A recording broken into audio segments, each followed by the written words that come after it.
What is up, YouTube? So today I'm going to be doing a new top 5 junglers video. I felt like it was the right time to go back and actually update this before we move on into the other top 5s for every other role.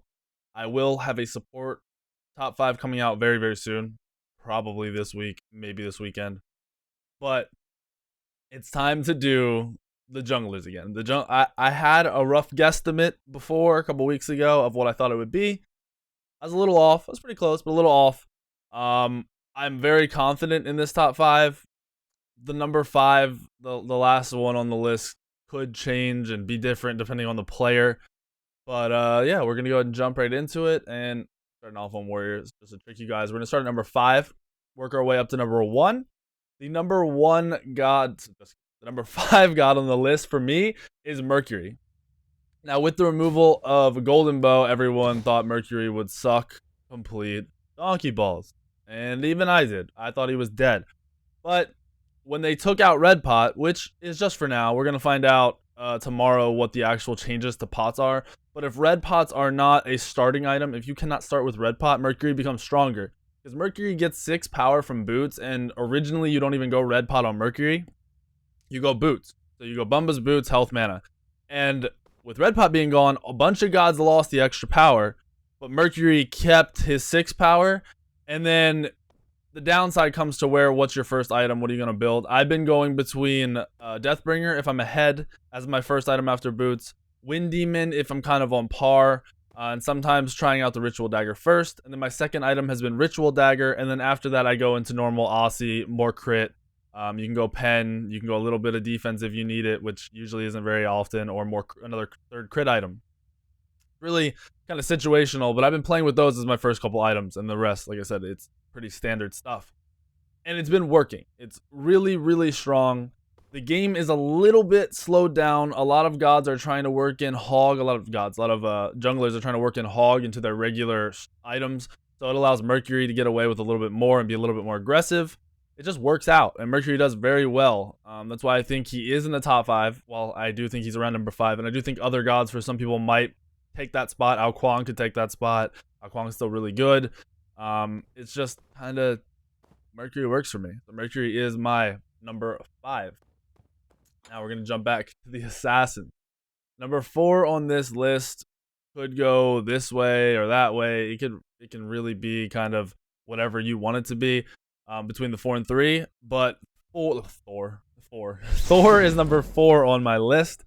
Thor is 4th just because he's still strong. He's still got the global presence. Without Red Pot, he's a little bit weaker, but not much. For the longest time, people played without going Red Pot to begin with.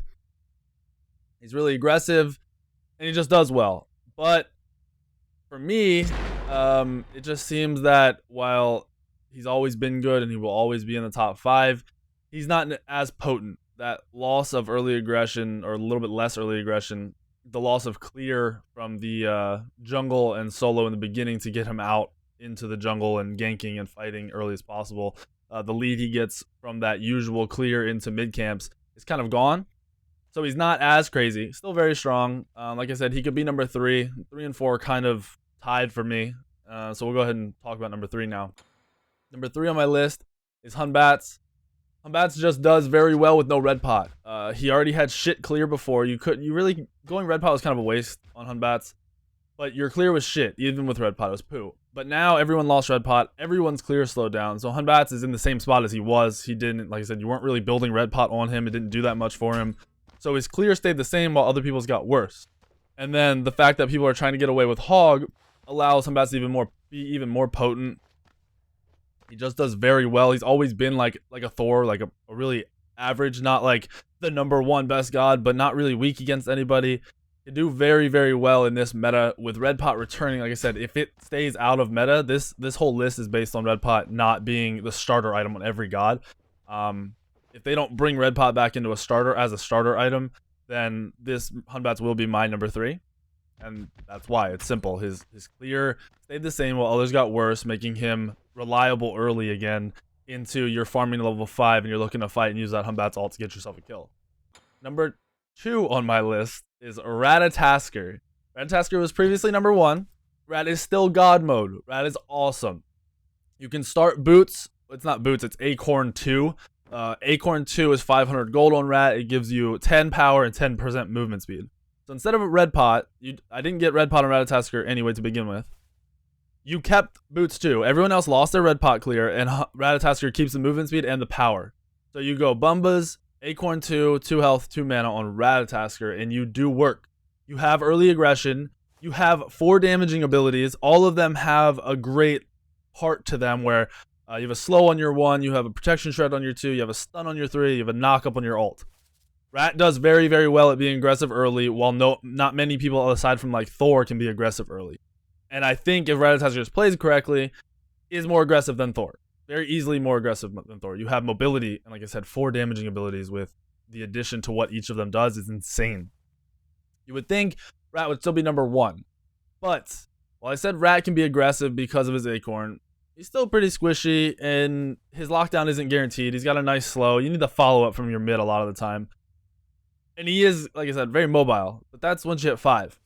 Now, the number 1 god, I was like back and forth on this god. I thought he was great in OP. I thought he was okay. And then I thought he was great in OP again. And then I kind of just let it stop thinking about it and just waited to see.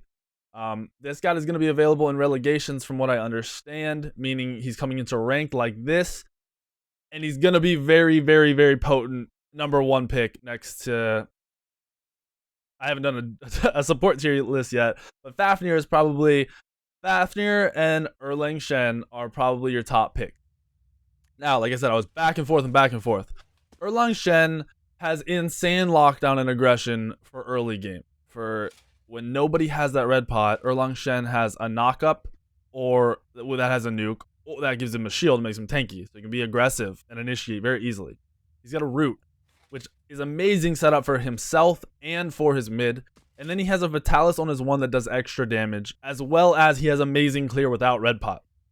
Start with your 1 when you're clearing the jungle camps at the beginning, because you do insane clear and you have an AoE cleave on your hit chain, meaning you clear fast as shit.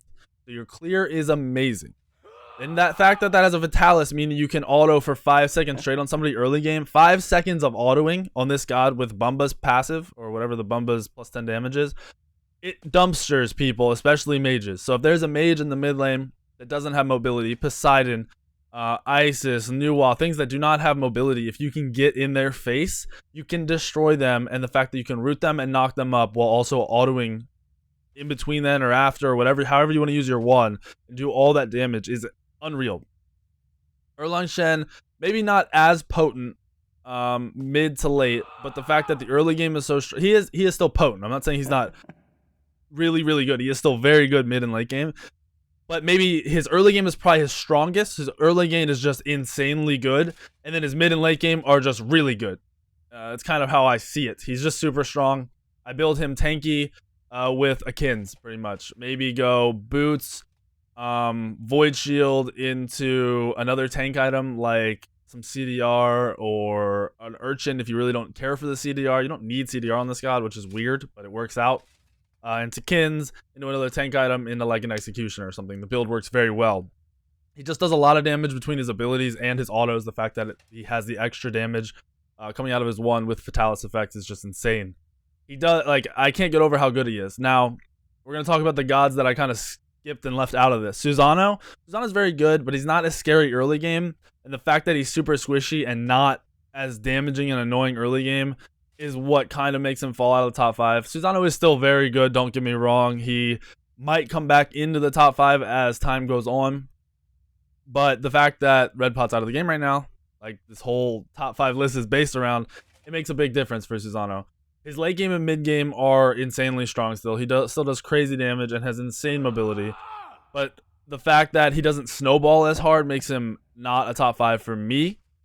Other people might first pick him. Don't be surprised if you see that. He is still good. He does still pub stomp. I think he's way better in casuals and ranked and stuff like that than he is in the competitive scene, which is what my list is based off of. Just expect to see him, and don't be surprised just because he's not in my top 5.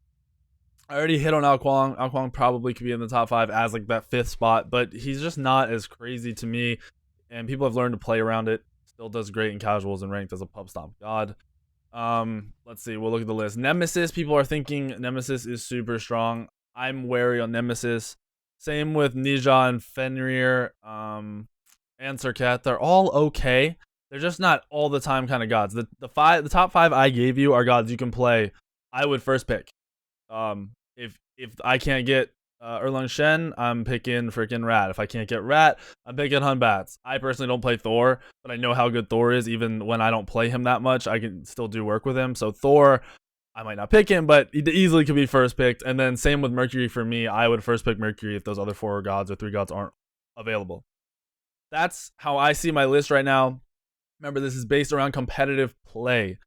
Purely around competitive play. While this does apply to ranked and casuals, it's just the basis is off that. Like I said, there are gods that can pub stomp very hard, like Susano, meaning you can go in solo queue and just take over a game because of what he does. But in a team-based game, Susano won't be as strong, in my opinion. You guys can argue with whatever you want or disagree with whatever you want. This is my list, and based on my opinions and the things I see, it's not based off of nonsense. It's not based off the god's abilities. It's based off of what I've seen, what I've done with it, what I've seen other players do with it, and what I think because of those things. So hopefully this list will open your eyes a little bit. Put time into Erlang Shen. Watch my YouTube videos Orn the God because he does insane amounts of damage. Max your 1 first. It's really crazy damage. Build like I mentioned, and you will do very well on him. Hopefully you guys like the list, and I will see you in the YouTube video tomorrow. Sacred stone. Oh, this you crazy mother.